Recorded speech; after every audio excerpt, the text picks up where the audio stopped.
Hi. Oh, turn on the lights. Hey, little production issue there. We forgot to put the lights on. I'm Dr. Jeff Nickel. This is Miss America, and this is Gaston. They see that looks better. We have lights now. This is all about barking, barking, barking, barking, or yelping, whining, yapping. It can drive you crazy, crazy, crazy, right? Not to mention your neighbors. Interestingly, when they survey complaints to municipalities, city governments, they find that barking dogs and garbage are the biggest complaints they get. I mean, that's more than murder and theft and all the other mayhem. It's trash talking dogs and trash. Those are the big issues. And so, as much as it's a symptom, it isn't the problem itself. People are, of course, looking for the simple solutions, and they're hoping that if they can use an electric shock collar or squirt their dog with water or yell, reprimand, throw stuff, that somehow that's going to put an end to it. The problem, of course, is that our dogs are supposed to vocalize. I mean, just like we are. I mean, I'm talking right now, and my pets are not. So that's actually a pretty good thing. But the reality is that if we try to correct or punish a normal behavior, we're have to create other problems, because you can effectively punish if you inflict the aversive stimulus, the pain, the shock, the jerk on the prong collar, that kind of stuff, immediately following the undesirable behavior every single time. And the consistency is tough in a practical sense. And it's strong enough. I mean, none of this sounds pleasant, does it? But you can diminish the frequency or the intensity of the behavior. And dogs can learn to stop barking. But what about the cause? And is that going to be manifest in some other, much more harmful to the pet, in some worse way? And frankly, the answer is yes, that is what happens. So let's not just talk about the problem, let's talk about the underlying cause. And by the way, if anybody has any questions about excessive barking in their dog, or frankly any problem, then by all means type it in there and I'll address it for you, because I like questions. It gives me another chance to share good information, right, Miss America? And it's not like this dog is perfect, by the way. She does a little bit of barking when the UPS delivery person comes, or somebody walks past our yard with another dog on leash. She tends to raise a big ruckus. So what am I supposed to do about that? Well, let's look at the issue. We Americans have a pretty good quality of life. And, most of us have, central heating and maybe even air conditioning, you hope, in the summertime. And most of us can put 3 squares on the table every day. And, we have stuff on the walls, and we have excellent pets, and we have carpet and, indoor plumbing and all that kind of thing. And we think, gee, what a great home we have, and let's share it with a pet. Well, boy, I always have, and you wouldn't be watching this if you didn't feel the same way. So what are we supposed? So what's the matter with our pets? Why aren't they happy? Why are they raising all that ruckus? Well, when you look at what a dog is, yes, they're domesticated, and they belong with us, no debate there, but they are wild creatures at just below the surface. In fact, if we all took a one-way trip to Mars, they would form up social groups, and they would function. They would develop a hierarchical structure. They would gather resources. They would protect their breeding females in their territory, and they would survive, most of them, and pass on their genetic code. The 2 primary objectives of most any species. Kim, thank you. And I will let me address your question in just a few minutes, and thank you for bringing that up. So you remember the Chernobyl nuclear accident in Russia in, I think it was 1986.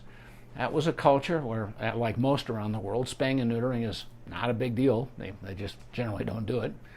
And so as soon as that accident occurred, every person booked it. They got the heck out of there, and they left their pets behind. And even today, descendants of those dogs, called the dogs of Chernobyl, they continue to live there and survive and do what dogs do. My point in that example is that our dogs have innate fundamental needs, and simply living in our house, with walls and windows and a fence, well, they don't understand that stuff. They don't compute. They don't get it. Those fences, for this dog here, Miss America, she doesn't want that UPS person showing up. And when he pulls up out front and he carries those boxes up the driveway, she raises a ruckus because she wants him away from her territory. Now, if we didn't have the fence, well, we wouldn't be responsible pet parents, would we? She'd be in the road chasing that UPS truck. But without that fence, what she could do is what a dog naturally would do when somebody comes near their territory. Is they go out there and they say, state your business. You got some ID? Let's decide whether you belong here or whether I ought to, chase you off and give you a little nip to help you on your way. And that's actually normal canine innate behavior. But when we put stuff in their lives that they don't understand, like that fence, they get frustrated, and we call that barrier frustration, and we see it often. So in a sense, by requiring my dog to live in a place that, well, she loves us and she wants to be with us and belongs with us, but these are contrivances that we have foisted on our dogs' lives that they don't quite understand. And the more frequently she runs out there and raises a ruckus with delivery people or other dog walkers, the faster and worse, from our perspective, her response becomes. So if I'm going to punish that, what I would be doing would be to punish frustration. Well, that's not going to get us anywhere. There's another common problem, and you may not be aware of this, and that is that when people come in the house, visitors, many dogs bark like crazy at the visitors, and people are yelling at them and, squirting them with water, that kind of stuff, trying to make them stop with this objectionable behavior. But from the dog's perspective, who is a creature that is genetically programmed to live free in a social group of other dogs with a scent boundary, not a visual boundary, and if something comes into their territory that scares them, they have the option to, anytime they feel they need to retreat, to take off and create all the distance they need to. But if your dog is stuck inside your house and an intruder, from the dog's perspective, walks through the door, your dog needs distance. It doesn't want to be that close, and it looks and realizes that, hey, how am I going to get the heck out of here? I'm stuck in this building, this house. And so they bark, many of them, and they raise a big ruckus. Sometimes they'll lunge and sometimes even nip at that intruder to try to drive them off because the dog cannot create distance on his own. So do you punish that? Well, the dog has frustration because it's stuck in a situation that is just untenable to him. And, you could sell your house and move off the grid and find yourself a cave, no door in the doorway. And your dog could come and go, spend all the time he wanted to with you. And if somebody came along that made him nervous, he can create distance and do what a dog naturally would do. Well, I don't know about you, but I'm not moving off the grid. I'm going to stay here. I like this house. I love this neighborhood. I think New Mexico is wonderful. And my practice is here. So we're stuck with the walls of this house and the fence. And the natural frustration that our dogs feel with that. So what are you going to do about it? Well, let me tell you a little story about a dog named Suzette. Actually, that's not really her name. I just like the name Suzette. I don't want to blow anybody's cover. This dog is 15 years old, belongs to a couple that just recently moved into an apartment for people over 55. They downsized. Kids are gone, and they have this miniature poodle, about 15 pounds, named Suzette. And Suzette is barking a lot when they're gone. And they'd never had this problem in their old house. So they brought her into my office for a consultation, and I took the full history, and I came to realize a couple of important problems. One is that this dog has separation anxiety, and in the free-living canine social group, yes, some of these dogs are genetically programmed for anxiety. That's where it largely comes from. And but they've got these other dogs, and they can buddy up with somebody else, and they're really never alone. And Kim, sorry, I heard Chihuahuas are known for this problem around 11. Yeah, let me get to those questions just a minute. I'm getting there, okay? I really appreciate them. So here's Suzette barking her brains out when her people are gone, and the neighbors are complaining to the manager. This is a non-starter, right? So they need to get this dog under control, and of course their concern was the barking. Well, after I took a full history, I also came to learn that she was sleeping, at age 13, much more during the day than she used to, that she is following her owners, she's gotten clingy, and she's not interested in play anymore. They used to play all the time. So we see behavior changes of that kind in older dogs. We start thinking about dementia. This is a physical aging brain problem in the dog. It is not normal aging, and it is very much like Alzheimer's disease in humans. I actually am quite knowledgeable on this. It was the subject of my research during my residency. We did high-resolution MRI scans of dogs who died from cognitive dysfunction syndrome, the veterinary, or the canine, I should say, analog of human Alzheimer's. And we know that these dogs' behavior changes, we can treat many of those, and successfully. I mean, we can treat them all, but many of them improve. Now, like Alzheimer's, it's a universally terminal disease ultimately, but many of these dogs improve, and Suzette has improved somewhat in many of her symptoms with the very carefully developed supplements that we use for them. But she's still barking like crazy when her owners are away. And when I look way back in her history, I come to learn that she's had indicators of separation anxiety since she was a puppy. They didn't realize it because one of them was usually home, and now sometimes they're gone. So we have to use special medications to diminish this dog's anxiety substantially, medications that are given prior to these folks leaving, and we're starting to make a difference.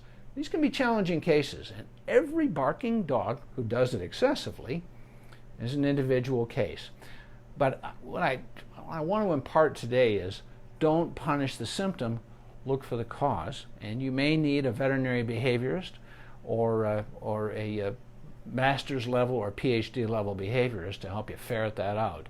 But you just don't want to punish fear or frustration or a physical problem like cognitive dysfunction in an elderly dog like Suzette. And by the way, one of the things that we did was we gave Suzette something to do. I talked to her people about using food toys. I've shown this before. There are lots of different food toys, and the best ones for your dog are the ones your dog likes the most. But if you don't feed your dog anymore from a bowl, but require her to forage, to scrape her sustenance out of somewhat challenging toys, like this one's got this funky shape, and the dog has to invest her brain and her paws and her mouth and her lips and get that darn food out of there, much as she would as a free-living scavenger in the wild coming upon some carcass. They are predators. They eat what they kill, but they don't get that lucky every day. So very often it's roadkill. So you can bring home a dead skunk you found on the side of the road, or you can pack perfectly excellent quality food into food toys and puzzles. The other thing that we always suggest for dogs with separation behaviors is something called adaptal. This is a pheromone. It is a calming pheromone, and let me show you the box here. I will turn the camera around. Let me see. Well, I don't know how to do that today. Anyway, that's what it looks like, only it's backwards. You can usually turn it around, but the turn around thing isn't working right now on my phone. Anyway, you plug it into a wall outlet. You can order it on Amazon. Your veterinarian might have it. Pet supply stores have it. But it plugs into a wall outlet. And it's made a difference for Suzette as well. So we keep her occupied doing something very natural. It's not just a rawhide, but she's hungry. She's food motivated, and these folks have planned for her to be alone, and they give her a challenging food toy. And not only does she stay occupied, engaged in a innate canine behavior, but if she's really worked hard to survive, which is what dogs are naturally supposed to be doing, they're programmed for it. After she's been doing that, she gets good and tired and she goes to sleep. And the old saying, tired dog is a happy dog. Well, we believe that. Okay, so let me get to this question here. So Kim, you were saying that I have a Chihuahua. He's almost 11, and in the last few days he hasn't eaten or been drinking. He seems to have a bad tooth or something wrong with his gums. And our Chihuahua is known to have this problem. And yes, they are, by the way. I really want to take him to the veterinarian, just don't have the money. now, and I live on disability checks now, and I would love to get a veterinarian to trust me enough to pay. Here's what I'm going to suggest on that, Kim, is you're right.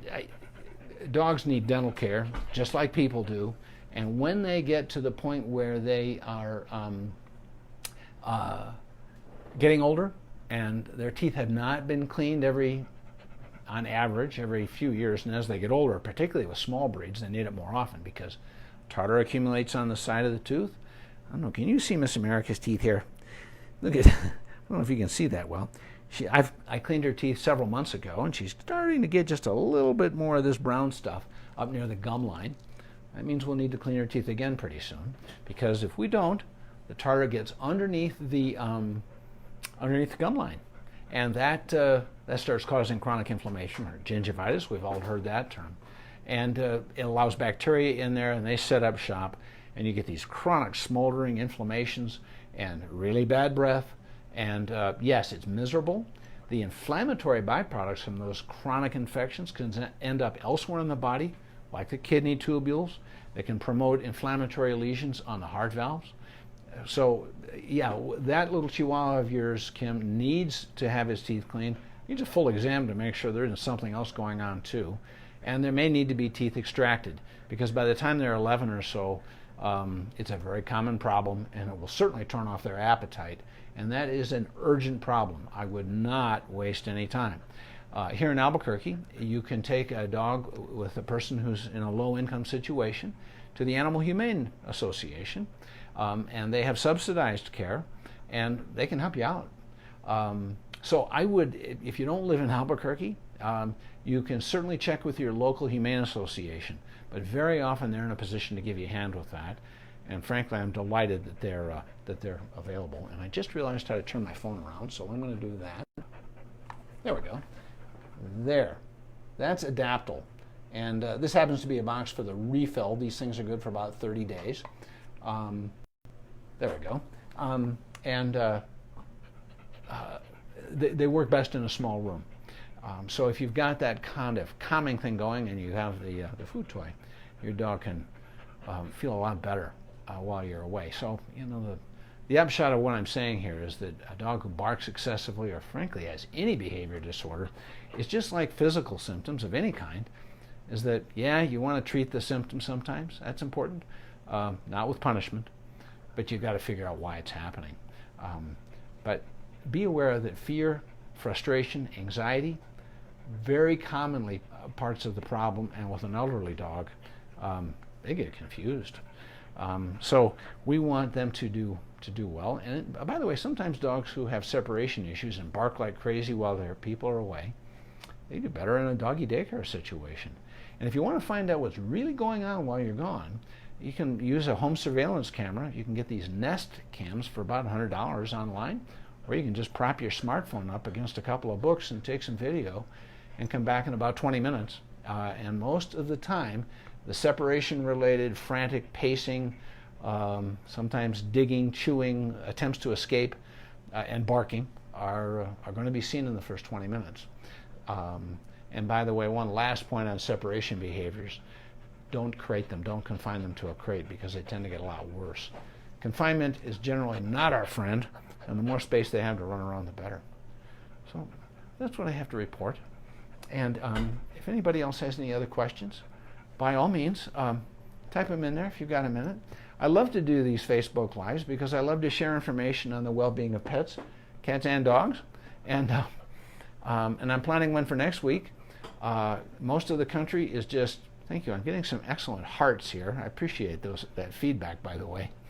Instant reinforcement, you know, positive reinforcement. It works for all of us.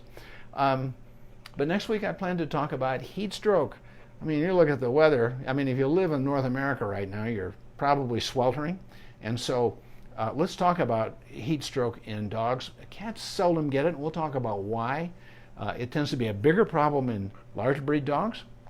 And so let's avoid that and know what to do just in case it happens. And let me see if there's one more question. Hi again, Chihuahuas are no. Yeah, I love my pets, and they are my children and my life. Boy, Kim, I get that. Boy, I'll tell you what. we've had pets our entire lives. And we have human children too. And they are, we had pets first. And when the kids came along, it was just more little creatures to look after and just share the joy of life and to teach and to set an example. And they bring out our best, don't they? I've always wanted to be a veterinarian since I was 8 years old, and it's all I still want to do. And I have one more here. Cindy, I live in Texas, so I'm looking forward to your discussion. Yeah, I mean, here in the Southwest, but there's sweltering temperatures all over the country right now, and there's no end in sight. So let's talk about what we can do and how to stay ahead of this. So thank you again for tuning in, and I'll see everybody next week. And any questions come up in the meantime, go to my Facebook page, and I'm happy to address them. And the best place to put your questions is in the comment line behind this Facebook Live. Okay, thanks, and have a great evening.